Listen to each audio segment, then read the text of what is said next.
bugungi avtomobilimiz, boshlab beradigan avtomobilimiz O'zbekistonning minisi deb nomlanadigan, o'zbek xalqini o'sha ko'p aytamiz, qalbidan joy olgan avtomobilni juda ham bitta ajoyib rangdagisi bugun bizning mehmonimiz bo'ladi. Qani e'lon qilib yuboringchi. Avtomobilimiz Ravon Spark avtomobili. Marhamat.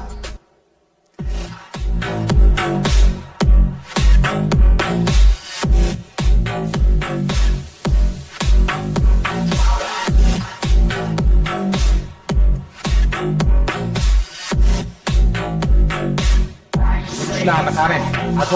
Ajoyib g'aroyib avtomobilga o'xshaydi. Xo'p, bu avtomobilimiz men uchun juda ham qiziq. Men uchun narxi ham bundan ham qiziq bo'ladi, lekin bunga o'tishdan oldin asosiy momenti.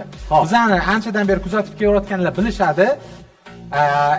Ekranda biz har xil raqamlarni ketma-ketlikda har xil joyda random raqamlarni chiqaryapmiz va shu raqamlarni butun ko'rsatuv davomida belgilab olib, ko'rsatuv oxirida biza izohlarda so'ragan paytimizda ketma-ketligini to'g'ri qilib yozib bergan ishtirokchiga biz ajoyib qimmatbaho mana bu ko'rib turgan sovg'alardan birini beryotgandik. Hop,